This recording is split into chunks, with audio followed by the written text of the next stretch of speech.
Hey guys, I'm Nomiki Konst here with TYT Politics with Ryan Grimm. Hey Ryan. Hey, how you doing? Good.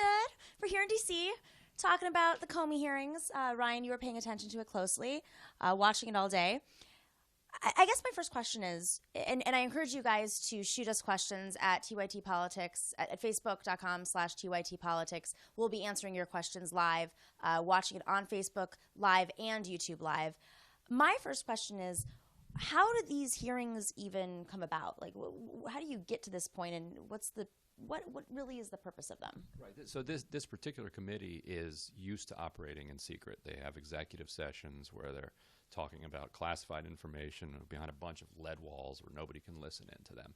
It's rare for them to have these public hearings, and it came about because of pressure on both Democrats and Republicans to get to the bottom of what was Russia's role with the Trump campaign during the election.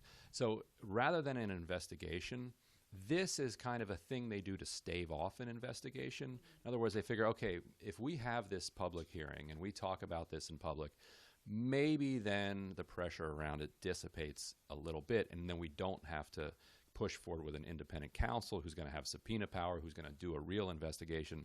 And then we can continue to say that we're doing the investigation through the House Intelligence Committee, the Senate Intelligence Committee, and don't worry about it, we've got it covered. And then they release a heavily redacted report, several years from now. That remains to be seen whether it works or not, because sometimes you have these public hearings and big things happen, like today, where Jim Comey said, yes, in fact, the FBI has been investigating coordination between the Russian government and the Trump campaign throughout the election. We've been looking at it since July. So, that revelation is probably only going to stir, calls for more public hearings. And of course, the New York Times reported that, a couple of months ago that the Obama administration knew about this as far back as July. So to see that confirmed was quite revealing, and it was big breaking news today. Because Comey is in the middle of this investigation, he wasn't able to answer a lot of questions. And I saw, and he would say over and over, I cannot answer, same answer, cannot answer. But I saw a lot of the Republicans asking questions that seemed to be like they were leading a discussion. They wanted to make a point and knew that he couldn't answer them. Right. What were some of these messaging strategies that they were doing today? Right. So they have a funny way of going about it where and Ron Wyden over on the Senate side is a really interesting example of this kind of move where, like, he would get a Michael Hayden in front of him and he would try to, he would know the answer to the question that he's trying to get to, and he would try to walk him toward answering that or not answering it in a way that kind of gets classified information that everybody who's a part of the exchange knows out into the public. And so the way they would do this in this hearing today is bring up something about Deutsche Bank, that has huge loans out with the Trump organization, or bring up the names of certain Russian operatives and ask Comey whether or not he can confirm or deny or comment on a particular person. And a lot of it is kind of breadcrumbs to throw out there because Comey, frustratingly, isn't coming forward with what they know. There have been reports that they have human sources that have given them so much confidence to be able to say that this was coming from Putin himself, but they have never confirmed or denied that. And so the public is left to kind of take their word for it, and these people are known liars. And so you're stuck in a position of, well, what is the public information that's available for us to make a decision about this, and then what can these members of Congress try to kind of pry out of him during the hearing? Is that why someone like a Mike Morrell comes out recently and says that there's no firm evidence that Russia meddled in the elections? And it also, right. So all of these things are definitional too. What does he mean by firm evidence? What do they mean by meddling? Like on one end of the spectrum, Putin very clearly despised Hillary Clinton, like 60% of the American. And that was asked. That was asked in the hearing if Putin despised Hillary. It was, and Comey said, like, as all of our intelligence agencies and anybody who's done reporting around Putin will say, he hated Hillary Clinton. Like, he had a lot of company in America and in Russia in that opinion of Hillary Clinton. So he picked the right candidate to go after. RT, the Russian outlet, went after Hillary relentlessly. And just to be clear, the Russian outlet is a vehicle of the Russian government. A lot of people, when we say Russian propaganda, sometimes there's pushback saying, well, how can you say that, RT is Russian propaganda when they have, all these liberals on there? That's by design. They talked that through today, right? Right. RT, and you can talk to producers, who work there, as I have, and there is a line that they have to follow. If you want to have credibility with the American left, you need people who have credibility with the American left, and so they go out and find good people. There's plenty of people on there who are free to do anything they want, free to say anything they want. But there are other videos that are created with a specific design in place, and they get millions of views online. So that's one end of the spectrum where you can say, look, we don't need any classified information. We don't need spy sources in Moscow to tell us what was happening. All we have to do is go to the RT YouTube page, and we see what Russia's position was. And you know what? Maybe that's fair game. The United States has been doing that to other countries all the time, including Russia. We helped destroy the Soviet Union. We helped elect Boris Yeltsin. We influenced elections everywhere from Italy to France to Indonesia to Guatemala and killed their leaders. Everybody does it. If Russia wants to interject propaganda into the American political system, that's kind of Russia's right if they can get away with it. Every country wants to have its own democratic process have integrity and sovereignty. And so the question here was, how do you do that going forward, and what happened in the last election? There was a lot of conversation about spy tactics. And this was really fascinating to me because obviously Putin was a former KGB, or the force that it became. He understands this more than anybody. And they talked about how they would recruit people to be informants, to do deals with them. And one of the most incredible things I heard was a lot of folks don't even realize it until later that they have been recruited. Right.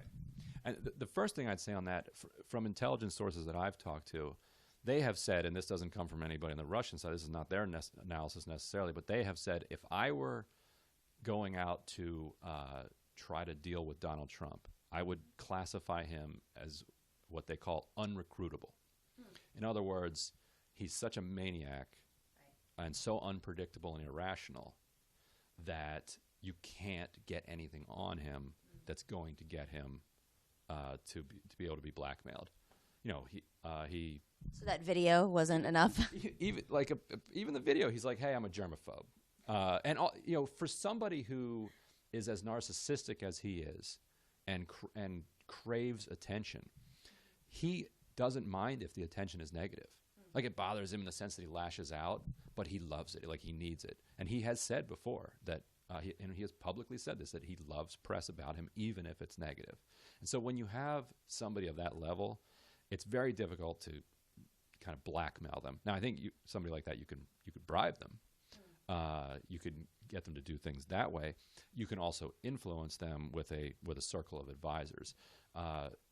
And this stuff is just remarkable in terms of American history. Carter Page, on the payroll of the Russian government, advisor. Literally. Visited Russia. Who is Russia? Or Carter Page? Carter Page is probably in Washington. He's a Republican operative, former Republican government official, who in Washington is kind of known as like Moscow's man in Washington. Like he's the guy who does a lot of business with, I believe, Alpha Bank and some other entities out of Russia. He's done billions of dollars worth of transactions involving Russian oligarchs and the Russian government, and he was a member of the Trump inner circle. Paul Manafort was on the payroll of the Russian-backed oligarchs who were at political war with the Ukrainian opposition. Like, it's a fact. He just was. And Sean Spicer today, sorry to cut you off, it was fascinating to see his response to the questions that were being thrown out during the hearing simultaneously. And he said, "Oh, Paul Manafort, he wasn't that involved in our campaign. He was the campaign manager." I mean, pose in a campaign like Donald Trump's, like maybe the campaign, it's a one-man show and it's a Donald Trump show. But yes, he was the campaign manager. So it's very difficult to make the case that he wasn't that involved in it. He was around during the convention when the platform was changed in order to make it more friendly to Russia when it came to Ukraine. Now, I probably even support the change that they made, but it was they took out of the platform that should the American government give lethal aid to the Ukrainian opposition, probably shouldn't. Let's have less. What a weird thing to put in a platform, to have just in that platform originally. Right, and what's fascinating here is that when Trump and his circle kind of pivoted over towards Russia and became much friendlier towards Russia, they didn't pivot from a place of neutrality. The Republican Party was like McCarthyist in their in their hatred of Putin and of Russia. And with Mitt Romney in 2012 calling them the number one geopolitical foe, and Democrats laughing, stupid Republicans think Russia is such a big deal. Now Democrats think Russia is all of a sudden the biggest deal. So partisanship plays a role in how you think about these things. But yeah, they moved from thinking that Vladimir Putin is the devil to now he has these extraordinarily high approval ratings among Republican voters. It's unbelievable. So what are some of the other things that these spies or whoever it is that's in the Russian government, what do they do to recruit allies and spies and folks that are, I don't know what you would call them, informants? Right. Assets is probably the phrase they use the most often. But, in the hearing they talked about a couple of things that they do. And Paul Manafort had told the BBC recently when it was reported that he met with Russian intelligence operatives. He said, I didn't meet with any Russian intelligence operatives. And then he said, I didn't meet with any Russian intelligence operatives as far as I know it. And then he said, look, they don't wear name tags that say KGB or Russian intelligence. Anybody who's seen The Americans is aware of this, right? American intelligence officials don't do that either when they're going abroad and trying to recruit assets. They pose as a businessman or a businesswoman, or they pose as a government official, or otherwise befriend somebody, win their confidence, and then cleverly, some of the things they pointed out that they'll do, they'll say they'll give them some type of a benefit, and they might not, then they don't realize that they're getting it from, in this case, Russia, and then inadvertently that party that was on the receiving end of this benefit does something that benefits Russia. They didn't really know that they were doing it. Then when they discover it, now they've been compromised. They call it compromat. We have compromat on them.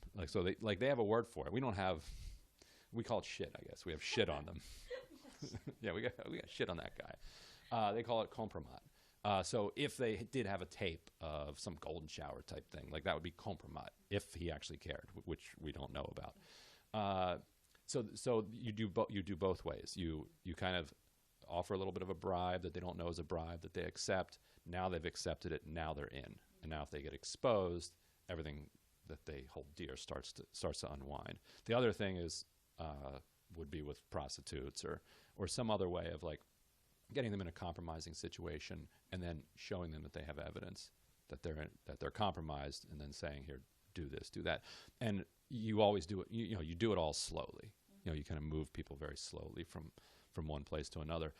With Paul Manafort, for instance, we don't know what he's been up to, but we do know that over the years he was working for these oligarchs, and the business grows very slowly. And we do know that there were Russian intelligence officials who were in the orbit of all of these oligarchs that Manafort was working with, and who met directly with Manafort.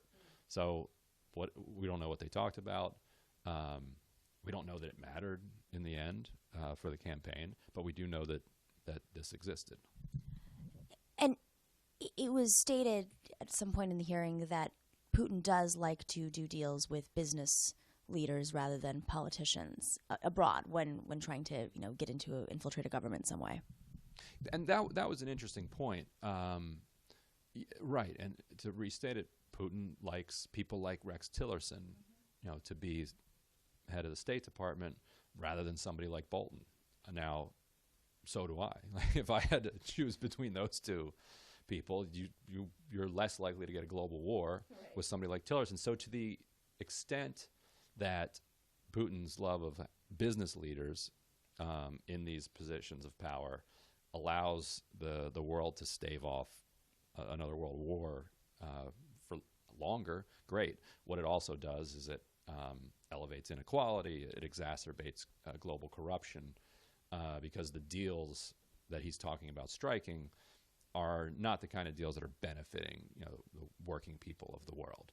No, these are deals like that involve pipelines from Siberia to the Black Sea or to the Arctic or access to Arctic drilling rights, and not the sorts of things that progressives or socialists would hold up as desirable, but better than World War. Not to sidetrack too much on the oil stuff, but it's been reported that this is one of the reasons why Russia, Putin, hates Hillary Clinton so much, because of the fracking. They're trying to take over global fracking, and of course she was a big proponent of fracking in the United States. Do you see the oil deals with Tillerson affecting that at all? Well, certainly Tillerson will allow Russia to have a free rein when it comes to their natural gas policy. That I suspect it had much more to do with Hillary's kind of hawkish approach, particularly to the Middle East. Putin wants to reestablish his presence in the Middle East. Doesn't want Assad going down, and Hillary had been aggressive about arming the opposition, and who knows what she would have done if she would have eventually pushed for a no-fly zone and troops on the ground. He didn't want to see that. He also, ironically, blamed her for protests in the streets after one of his contested parliamentary elections, where there appeared to be a widespread voter fraud, and Hillary Clinton said some critical things about the election process, which he said were a signal to the NGOs, which he believes are an arm of the CIA, to then organize these demonstrations. And the funny thing is, like, the CIA has done that sort of thing over the years, and just because you're paranoid doesn't mean the CIA is not out to get you. And clearly there is an adversarial relationship there. But Putin crushed the demonstrations. He's obviously still in power, and probably can be for life if he wants to be. But those two things seem to be, to me, what really drove his opposition to her. A quick question from the audience. Walter Yates is wondering about the Republicans attacking the media. They used the committee hearing to attack the media, particularly Trey Gowdy. What was their goal? Yes, and the entire Republican, and this is, at least you have to love this about Republicans, they come in with a strategy. Democrats are just kind of all over the wall, both with Neil Gorsuch and also with over on the other side of the Capitol with this hearing. So their argument was, okay, maybe this is interesting, but who's leaking all this stuff? And shouldn't the media, like Trey Gowdy even suggested that the media, which had reported on some of these leaks, should themselves be held criminally liable for trafficking in classified information, which has never been the legal standard. But legal standards around the First Amendment are eroding quickly, and so it may be only a matter of time until we see that kind of push to jail journalists who are reporting on classified leaks. But yes, so the Republicans made their entire thing, when are you going to go after the felonious leaks of classified information? Asking Comey, are you investigating this? When are you going to update us on this investigation into finding out who leaked this stuff? Trey Gowdy, meanwhile, is the guy who spent at least 18 months leaking Benghazi committee information for the purpose of, And also, to be fair, President Obama criticized the leaks, and obviously that's... he's up until now one of the worst presidents on whistleblowers that we've ever had. Yeah, and so to see, which is why Democrats need to be so careful about caving on an issue just because a Democrat does it, because then when the other party's in power, now all of a sudden you might want to stand up for whistleblowers, but where were you the last 8 years? Fair point. Let's talk about some of these relationships a little bit more, because there were some congressmen and women that asked about specifics. What was the role Roger Stone had, and how was he, involved in Trump's campaign? He's obviously known Roger Stone or Donald Trump for 35 years. He states that he recruited Donald Trump to run for president all the way back in the 80s and kept pressuring him. He knew he was business partners with Paul Manafort at one point. So there's this web of people around Donald Trump that have had relationships with Russia with each other for decades. And while there might not be hard evidence in the written form or legal evidence at this point, you can also make a legal case through the people around them that are setting the policies. Right. And also, and Roger Stone, people should look him up if you haven't heard of him. He's an absolutely fascinating character. Nixon, going back to Nixon, and he did, in fact, when Donald Trump ran as a reform candidate, or was about to run as a reform candidate in 1999, and even in the 80s, he was talking to Stone about it, and Stone was right there in the mix. And then in this campaign, he dropped out immediately into it, but he didn't go away, and so people took that to be a signal that he's going to continue doing all kinds of dirty tricks, as Stone has done his entire life, try to keep it from being connected directly to the Trump campaign. He ran all these voter suppression, very public voter suppression operations. For instance, he has publicly said that he had a back channel with Julian Assange. Now, his hero, he called him. His hero, Julian Assange. Now, and the intelligence agencies insist that they know for sure that Russia is the one that hacked the DNC and through a third party brought that information over to WikiLeaks. Now, does Roger Stone know that? We don't know, but we do know that he has publicly said he had a back channel. So live TV, lost my phone. If you're tweeting at Nomi, she's not going to get that. Yeah. Trying to read the questions from down there. Yeah, if you do want to ask questions, you can tweet me at Nomiki Konst, NOMIKIKONST, if you have any questions, or Ryan Grim, but I'm not checking yours. Someone did say we're having a great talk, though, so thank you to Tegderb Namrog, a very hard name to say. Yes. And your response. So, Roger Stone, that to me is fascinating, because if you are talking about evidence, and if they have evidence that Russia did hack the DNC through a third-party channel, what other people are saying was that's not evidence that it affected the election. Sure. That's absolutely true. And I think people get hung up too much on the question of whether it swung the election. In some ways, it doesn't matter. As a country, you don't want other countries choosing or trying to choose your leader. Yeah. We would prefer to do that on our own. And all of the efforts that people do at the grassroots level to try to take back power, you want those efforts to be taken out in good faith and to have a chance, to have a fair chance of succeeding. Now, maybe they will anyway. Nobody knows whether or not this propaganda and this intervention, and without WikiLeaks and without Russia and without RT circulating and all of this fake news circulating, nobody knows whether or not she would have won Ohio or Wisconsin or Michigan or Pennsylvania, but it's beside the point. The question is the integrity of the electoral process. And they hacked the Republican Party as well. They tried to hack the Republican Party. And they didn't leak anything. So did they get compromat out of that and use it somehow? I mean, why would they? And there's been some conflicting reporting about what kind of efforts they made and who made it. So yeah, exactly. And what if they decide that they don't like your candidate, and they go after your candidate, and all of a sudden you've built up this grassroots energy around an issue, or around a candidate, and now you've got this weird thing coming in from elsewhere, sowing division within your movement and undermining what you're trying to do. How you stop that is an open question, but as was that the point was made at the hearing today, acknowledging it has to be part of it. And this is something I always say to Bernie Sanders supporters, is that it's what was exposed in WikiLeaks was all true, obviously. And I personally think that the damage against Hillary, because it's a primary, and I believe in a fair primary, that was done, number one, by her.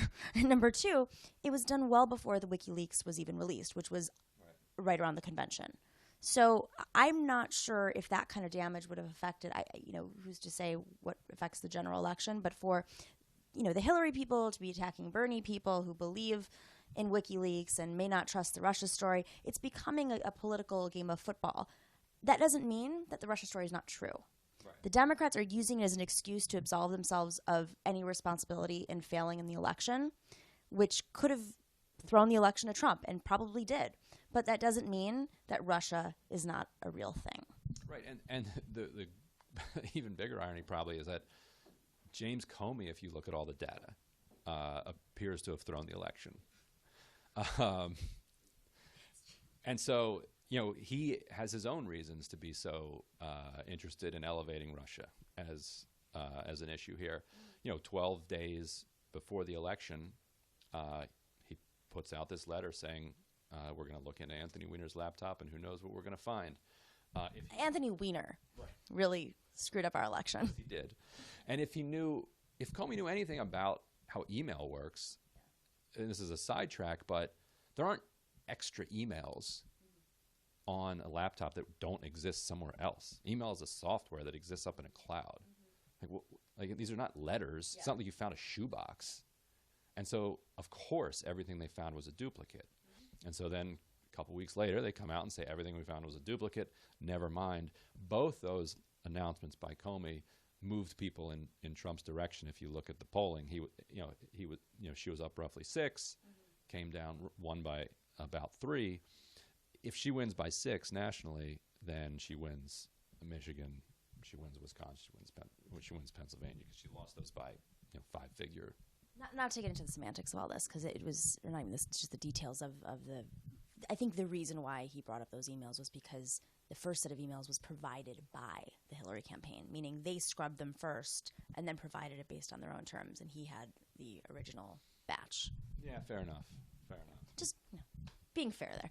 All right, do we have any other questions? Okay. All right, go for it. So, question from Eric. As often happens, the conversation before we go on air is a little more interesting, and we always try to figure out a way to bring it in. Yeah. So can you talk about what happened in Los Angeles, share with those who might have missed it, and get Ryan's response? I also have some more questions. So we had this debate in Los Angeles. I was there last week, and there was a debate between Michael Tracy, Jordan Sheridan, Cenk, and I were on the main show, and we debated, whether the Russia story was real. And Michael Tracy firmly believes that people are freaking out, and that it is now going to be a mechanism where if the Democrats, I think all of us agree that the Democrats are using it as an excuse. I just agree that it's true. And Michael Tracy doesn't think that there's ample evidence. And he also thinks that if we continue to prop up the Russia story, it is going to push Donald Trump into retaliating against Russia and amping up some sort of, world war or whatever it is. I don't understand how that would happen if he's so compromised or compromised. Compromised? Yes, compromised, my new word. Thank you. There you go. What are your thoughts? I don't think you should waste time gaming out Donald Trump's reactions to things. Yeah. He's a lunatic. He's completely irrational. His reactions do tend to be predictable in the short term. If an actor or an actress goes after him, he will call them overrated on Twitter. Like, we know that. So we know some general things about how, but is he going to go to war with Russia to prove that he's not soft on Russia? I don't get it. I think a better argument might be that if Democrats focus too much on Russia, then they kind of they take focus away from fixing their own house, and that the major problem is that they nominated a candidate who was so vulnerable to interference in this election that she managed to lose to the worst general election candidate that any major party has ever put up in American history, a completely odious guy who is already the most unpopular, quickest, most unpopular president. He's at 37% approval rating. The Democratic Party managed to lose to that guy. Mm-hmm. So, okay, Russia played a role, FBI played a role. The Democrats outspent Republicans heavily. The Republican Party itself turned on Donald Trump. Mm-hmm. A tape leaked of him bragging about assaulting women just weeks before the election came out. The same day that the WikiLeaks stuff started coming out, I put up a video showing him basically assaulting someone on stage, which was probably viewed a couple million times. It would have been viewed many millions more if these other things hadn't happened. But this is the guy you lost to. Yes, all of these other things happened. And so the better argument, I think, would be, okay, this happened, but we need to focus on how that happened. How did you nominate a person that was this unelectable that they lost to this person? And how do you reorganize the party so that it doesn't happen again? Or as I say to people on Twitter when I get in fights over this topic, because I fight with the Neera Tandons of the world and also the Michael Tracys of the world. Somewhere I'm in the middle. You know, Russia didn't lose the Democrats 1,000 seats. Right. You can never make that argument, ever. And I think that's actually part of this is that, you know, Putin's incredibly intelligent. You know, he understands the dynamics all over the world, of course. And it seems like his mission in life is to retaliate against the United States and their foreign policy. And he wants to be, you know, it's the Cold War all over again.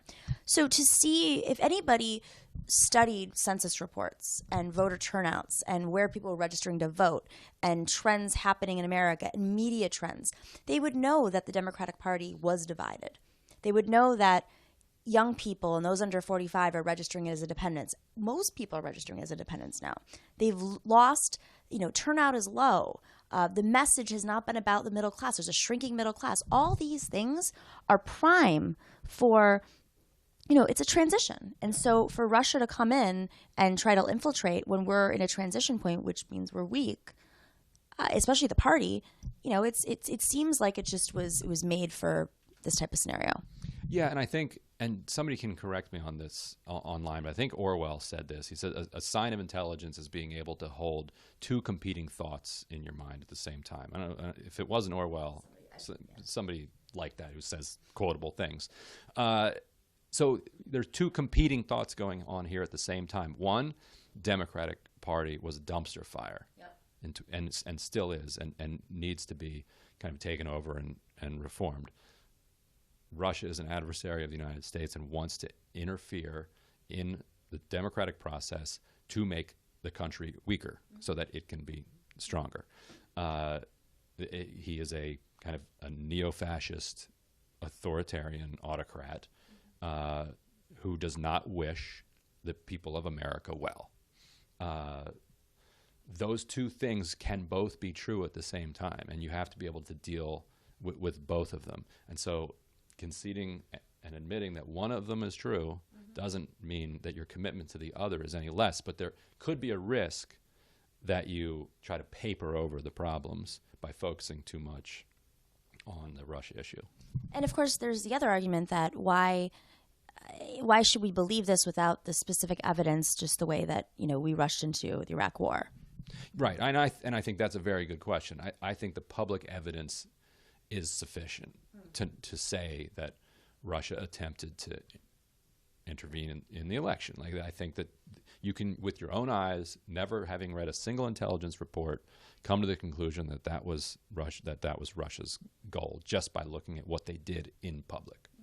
So we have a question going back to Roger Stone for a second. What do you think of Stone this is from Meg Welch. What do you think of Stone allegedly knowing about the Podesta emails on WikiLeaks? Yeah, he said he did. He said, he publicly said, Podesta's going to have some problems. He should watch out. You know, we've got stuff on him. So Comey today talked about investigating coordination between the Trump campaign and Russia. Now, maybe he just got that directly from Assange and never had any interactions with any Russians on that.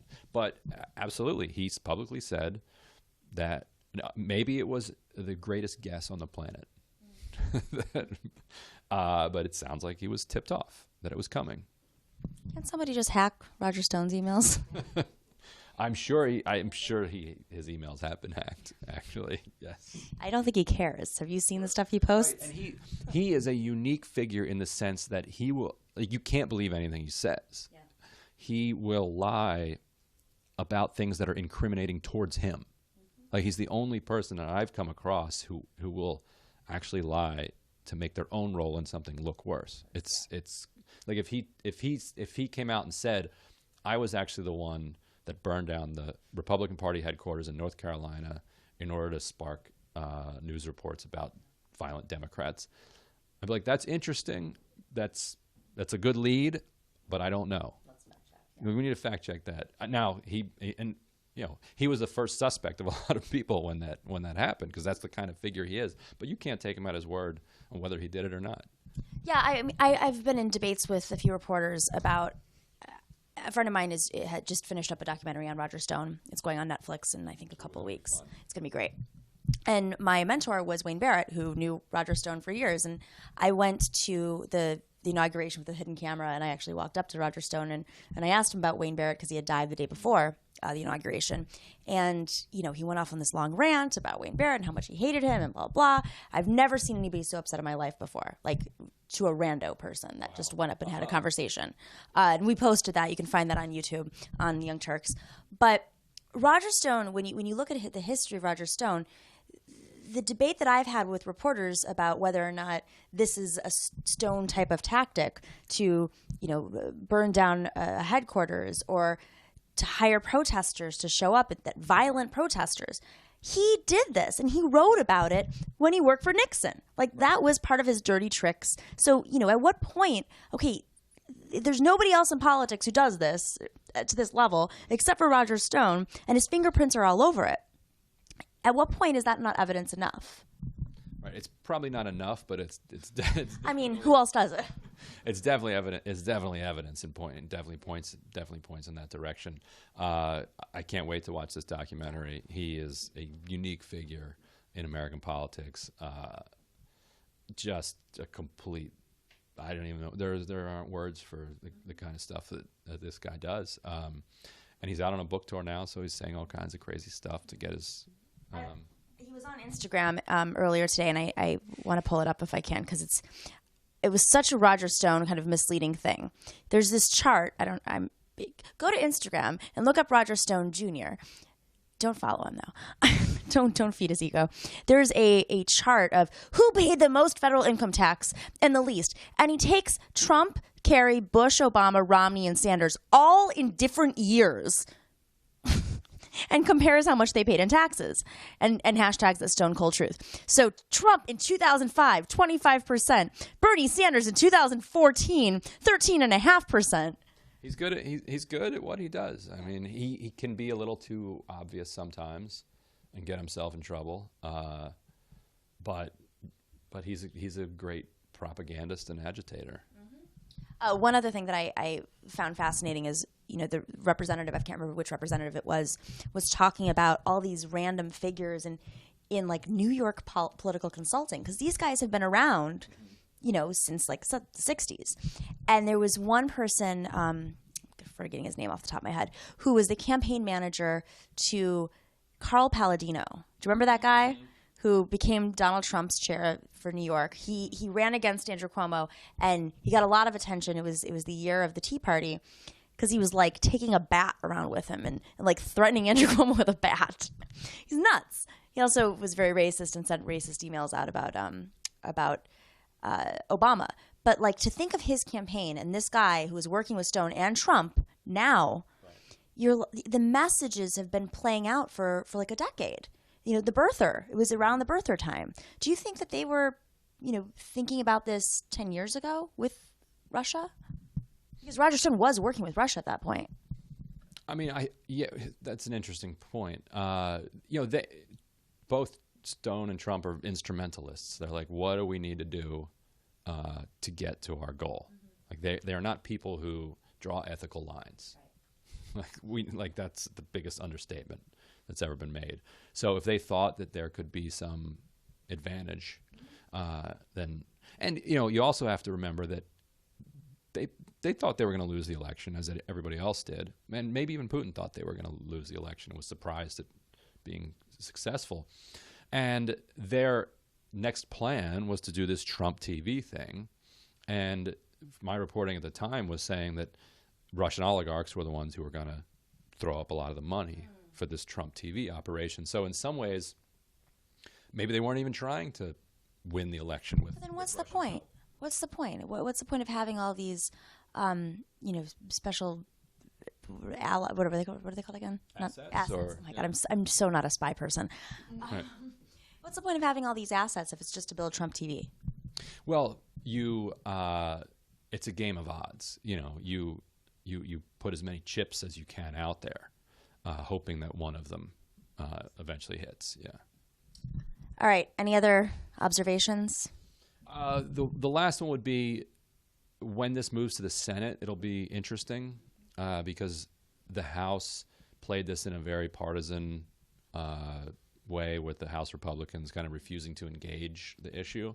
Whereas on the Senate side, you have some of that, but you also have a lot of Senate Republicans who think that what happened is serious and needs to be dealt with, and not coincidentally are not up for re-election and are not afraid of Donald Trump as a result, not afraid of the Republican base. So they're much more willing to kind of speak freely. Fascinating conversation. Ryan Grim, thanks for joining me in D.C. today. My pleasure. I'm Nomiki Konst. You're listening. This is TYT Politics. Our Russia conversation. It's going to continue. All right. Thanks, guys. Have a